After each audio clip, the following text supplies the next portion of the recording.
বহু দর কষাকষির পর হামাস যুদ্ধবিরতি প্রস্তাবে সম্মতি দিলেও নতুন অজুহাত দিয়ে টালবাহানা শুরু করেছে ইসরায়েল। এতদিন হামাসকে দায়ী করা দেশটি এখন বলছে যুদ্ধবিরতি প্রস্তাবে তাদের শর্ত পূরণ হয়নি।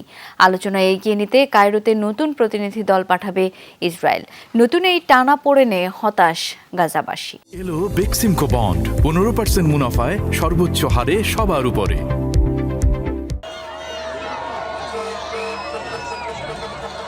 যুদ্ধবিরতি প্রস্তাবে হামাসের রাজি হওয়ার খবরে আশায় বুক বেঁধেছিল অসহায় গাজাবাসী, মাতে আনন্দ উল্লাসেও। তবে বেশিক্ষণ স্থায়ী হয়নি সে আনন্দ উদযাপন, কারণ কানে পৌঁছেছে ইসরায়েলের আপত্তির খবরও। আবারও তৈরি হলো অনিশ্চয়তা, হতাশা।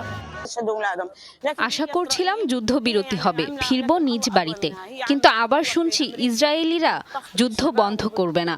কত প্রাণ গেলে তারা থামবে আল্লাহ জানেন। হামাসের সিদ্ধান্তে খুশি হয়েছিলাম, তবে নিমেষেই উবে গেল সেই আনন্দ, কারণ ইসরায়েল এবার রাফায় স্থলাভিযান চালানোর ঘোষণা দিয়েছে।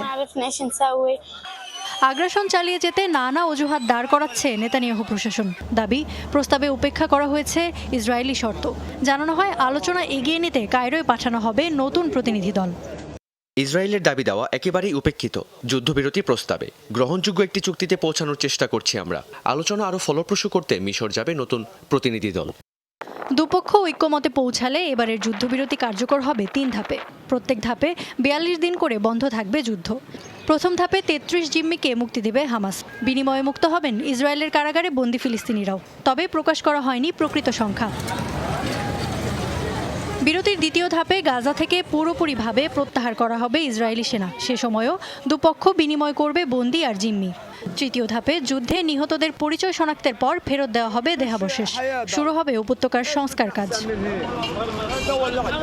ইফাত আরা খন্দকার, যমুনা নিউজ।